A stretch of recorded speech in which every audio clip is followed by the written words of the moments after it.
Assalamualaikum warahmatullahi wabarakatuh. Di sini kami dari kelompok 8. Di sini saya ada Hasbi Hawarizmi, Madia Raffi, Gang, Zulfa, dan juga Firdiawan sebagai kameramen.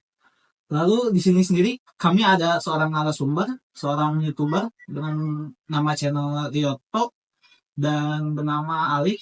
Dan sebelum kita mulai, coba tolong ceritakan latar belakang dari Anda. Oke, sebenarnya nama dari channel saya itu Rioto Sineko diambil dari nama asli saya. Tapi ya panggil aja di sini Rioto Sineko. Itu lebih berfokus pada biasanya di live streaming di pergamingan sama di short video. Cuman buat akhir-akhir ini saya baru mulai menuju ke konten video yang normal, membahas tentang voice actor dari beberapa game terkenal, misal kayak di Genshin Impact, Honkai Star Rail, Zenless Zone Zero yang baru, atau mungkin game-game lainnya. Kurang lebih seperti itu buat channel saya. Buat latar belakangnya sendiri, biasanya dulu itu saya memulainya dari iseng dari tugas dari dosen. Jadi kayak di semester 1 atau 2, aku agak lupa. Itu dulu ada dosen nyuruh membuat channel YouTube. Nah, dari sana aku mulai nyoba lah iseng buat video gitu. Nah, mulai keterusan dan ternyata emang banyak penonton yang ngikut di channel tersebut awal-awalnya. Dan ya aku terusin aja sih sampai sekarang gitu. Kurang lebih segitu. Lalu coba ceritakan apa yang menginspirasi Anda. Untuk inspirasinya sendiri, sebenarnya saya mau mulai dari YouTube itu dari kecil, yaitu dari kelas berapa ya? Kalau nggak salah dari kelas 4 sampai kelas 6 SD, itu aku pertama kali nonton ada channel namanya Bayuska. Nah, Bayuska itu komedi dia, tipikal channelnya. Nah, aku sebenarnya awalnya mau bikin ke arah sana, tapi akhirnya sekarang mengarah ke yang lebih profesional. Jadi kayak membuat video tentang kayak tier list atau enggak kayak list-list dari voice actor terkenal gitu. Nah, buat inspirasinya sekarang lebih mengarah ke dari channel luar sih. Jadi buat sekarang aku lebih ngelihatnya kayak marketnya mau ngetrend di arah mana, itu aku baru ngikutin gitu. Sekarang ya inspirasi dari channel itu keluar lah. Namanya sebenarnya ada Kettle Teru, tapi ya gitu lah kurang lebih. Nah, untuk pertanyaan selanjutnya, bagi Cong ceritakan bagaimana pertama kali Mas Rioto membuat video dan respon pertama kali penonton itu seperti apa? Untuk cara membuat videonya sebenarnya ya sama lah kayak youtuber lainnya, itu pakai Adobe Premiere, cuman itu buat konten video. Cuman kalau buat live streaming saya lebih cenderungnya ke OBS, jadi kayak buat menangkap video layar gitu habis itu ditampilin di layar itu pakai OBS. Nanti ada kayak overlay itu nanti bisa lewat Discord atau mungkin dari website lainnya. Mungkin juga kayak Saweria, jadi kayak buat alternatif orang itu mau memberikan kita donasi itu lewat mana, itu nanti juga ada kayak website lain, misal kayak Saweria, Traktir, dan lain-lain gitu. Nah, buat Respon penonton pertama kali? Nah, untuk respon pertama kali itu sebenarnya cukup positif. Jadi di awal-awal aku nge-streaming itu banyak kayak ada orang-orang gamer baru gitu. Jadi orang-orang gamer baru itu kan aku juga baru mulai jadi gamer juga waktu awal live streaming. Itu kayak kita tuh saling relate gitu, kayak wah orang baru main juga orang baru main, jadi saling berkembang gitu lah. Nah, orangnya jadi semakin jago, buat penontonnya aku juga jadi semakin jago buat nge-live gitu. Jadi kayak saling mutual lah bisa dibilang seperti itu. Untuk pertanyaan selanjutnya, untuk Mas Rioto itu tantangan pertama kali dalam membuat video itu seperti apa? Tantangannya itu sebenarnya mulai dari kayak komentar-komentar negatif nih. Jadi kayak kita kalau membuat video, misal video apa ya, kayak video tentang dokumentasi gitu. Nah, kita kan ada berharap kayak orang lain itu memberikan kita komentar positif. Nah, tapi kalau misal ada kayak komentar negatif satu aja dibanding kayak komentar positif 10, itu rasanya udah bikin kita kayak, ah, ini orang kok kayak jelek-jelekin videoku padahal aku kan udah import gitu ya. Nah, jadi kayak poin negatif dari komentar itu sebenarnya nggak perlu diperhatikan sama kita gitu. Jadi kayak kalau ada komentar negatif abaikan. Tapi kalau komentarnya itu negatif tapi membuat apa ya, bisa dibilang kayak meningkatkan, memberikan saran lah. Jadi komentar negatifnya itu nggak cuma jelek-jelekin doang, tapi memberikan saran. Nah, itu yang perlu kita lihat. Jadi jangan lihat semua komentar negatif itu emang benar negatif. Kadang emang ada yang memberikan kita saran gitu. Nah, itu mungkin tantangannya buat di live streaming dan konten kreator. Pertanyaan selanjutnya itu bagaimana Anda menanggapi kritik dan saran negatif dari para penonton?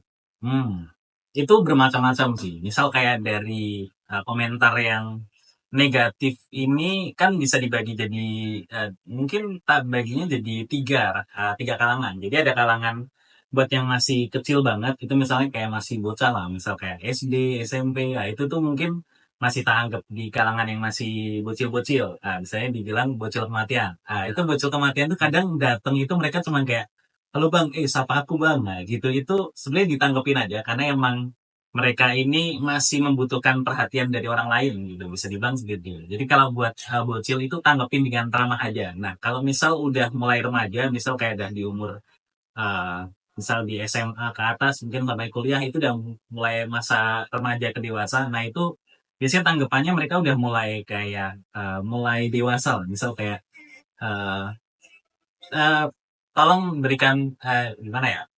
Bisa dibilang kayak kadang komentarnya itu nyelekit-nyelekit. Mereka itu kayak kok ini kamu kayak gini gitu, kayak bisa dibilang kayak backseating lah. Backseating itu bisa dibilang kayak nyuruh-nyuruh orang lain. Nah, biasanya orang-orang yang udah remaja itu mereka itu kan baru mulai masa mencari ingin tahu lah. Mereka tuh ingin tahunya lebih. Jadi kayak mereka tuh saking ingin tahu lebihnya itu kadang malah pertanyaannya nyakitin streamernya gitu. Nah, itu tanggepinnya dengan cara ya sesuai dengan remaja aja. Jadi misalnya mereka baru ngetren di sini, kan remaja itu biasanya ngikutin tren juga. Nah, misalnya kayak baru ngetren ini, ikutin aja tren ini gitu. Misalnya pakai kata-kata yang disukain sama para remaja lah. Misal kayak kata-kata yang baru banyak bisa dibilang apa ya kata-katanya. Ini kan buat pertanyaan ada yang terakhir ada buat dewasa ya, buat orang-orang dewasa itu penontonnya cenderung mereka lebih pasif. Mereka tuh kadang cuma menyimak doang. Jadi kayak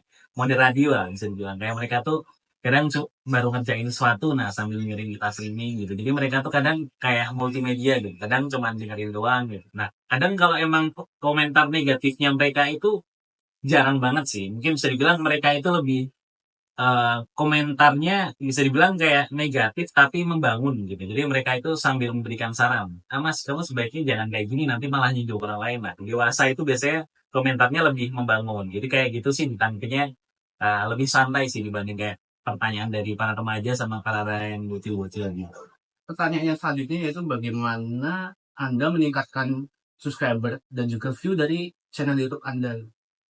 Untuk meningkatkan subscriber itu sebenarnya tergantung sama channelnya sih. Misal kayak ada channel buat sejarah historis gitu, membahas tentang kayak sejarah. Ya berarti nanti emang difokuskan kayak para penonton yang historis-historis gitu. Misal kayak yang baru menarik itu kayak Indonesia itu sebenarnya Atlantis di masa lalu gitu. Jadi kayak kata-katanya seperti itu mungkin yang baru ngetren. Nah, itu mungkin ngikutin yang baru ngetren aja sih. Nah, kalau di kasusnya saya itu kan channelnya channel gaming. Jadi ngikutinnya game-game yang baru terkenal aja gitu. Misal kayak ada game baru nih dari Hoyoverse itu namanya Zero Zero, ZZZ. Nah, itu kita ngikutin main game itu gitu. Nanti jadi orang-orang tuh pada kepo juga sama, oh ini game baru, ini streamernya juga baru main nih. Jadi aku nonton lah, nah, kayak gitu. Mungkin kalau di streaming kayak gitu. Kalau buat di konten video short, nah buat konten video short ini yang paling paling bisa dibilang views-nya paling tinggi. Jadi ini cara terbaik buat konten kreator pemula itu mulai di mulai di YouTube atau enggak di TikTok juga bisa. Jadi ini video-video singkat, video-video pendek itu sering banget ditonton sama orang-orang zaman sekarang lah. Bisa dibilang kayak modelan videonya zaman sekarang itu short video gitu, bukan kayak video-video normal panjang pada umumnya gitu. Memang ada podcast sih, karena memang buat di masih anak-anak itu lebih ke short video. Terutama di situ sih, buat kayak caranya kita biar dapat view sama subscriber yang banyak itu lewat dari short video kalau di YouTube ya. Kalau di Untuk alasannya Mas Rio itu sendiri ini kenapa kalau live streaming nggak pernah nampilin wajah? Untuk nampilin wajah itu sebenarnya selera dari para kreator sih. Jadi aku sendiri ini sebenarnya nggak nampilin muka, tapi nampilinnya karakter. Jadi kayak ada karakter VTuber itu aku pakai karakter itu nge-tracking wajah, habis itu apa ya bisa ditampilin di live streaming lah. Jadi kayak ada sisi reactionnya dari akunya gitu. Mungkin orang-orang tuh lebih pengennya ngeliat kayak reaction-nya dari YouTuber ini gimana sih? Nah, itu mungkin bisa tak sampaikan lewat karakter animasi tersebut gitu. Oh ya, dan tambahan lagi mungkin kenapa ke orang-orang di YouTube itu ada beberapa yang mereka nggak pakai mukanya sendiri. Nah, misal kayak dia tadi, dan beberapa ada yang pakai mukanya. Nah, itu mungkin karena orang-orang itu nggak pingin kelihatan mukanya yang terkenal gitu. Nanti kalau misal dia baru datang mana, oh ini ada orang ini nih, minta foto bang, nah, kayak gitu kan.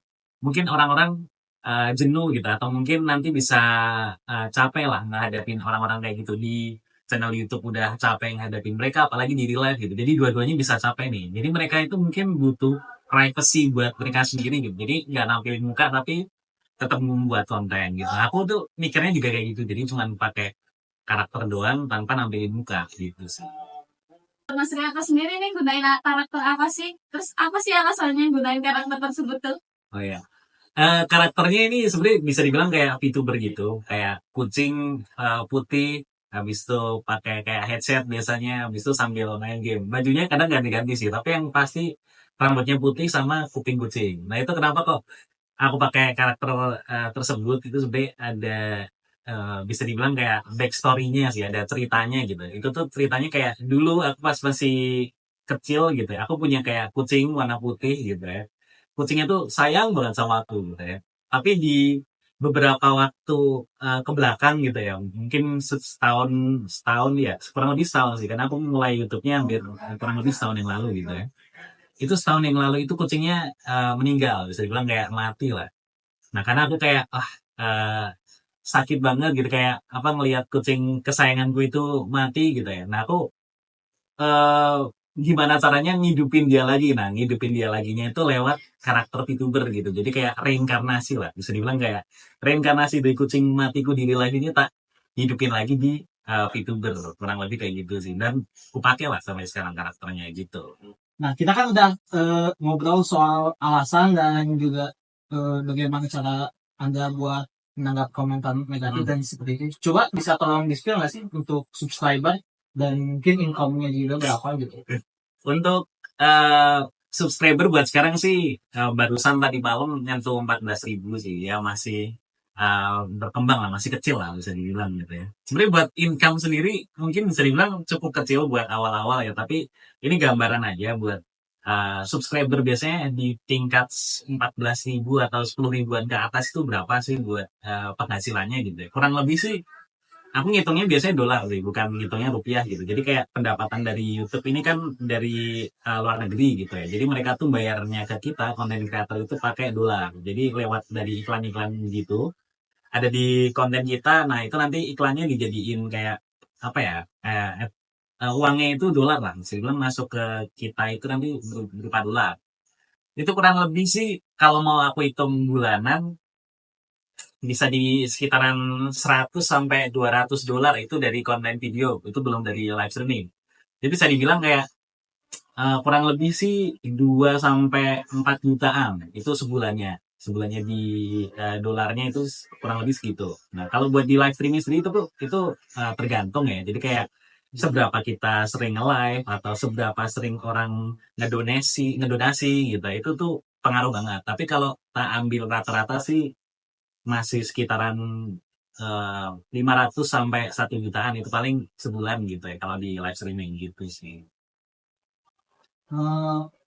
Cukup menarik ya teman-teman.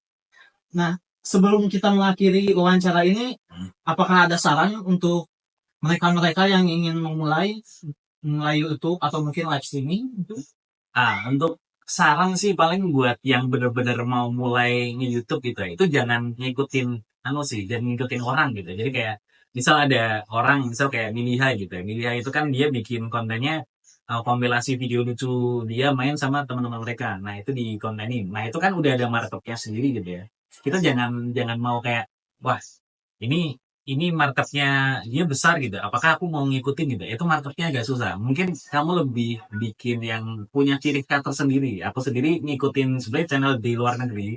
Tapi karena di channelnya luar negeri itu nggak ada yang di Indonesia yang sama gitu ya kontennya seperti itu. Aku ngikutin dia jadi dari konten luar negerinya itu unik nih.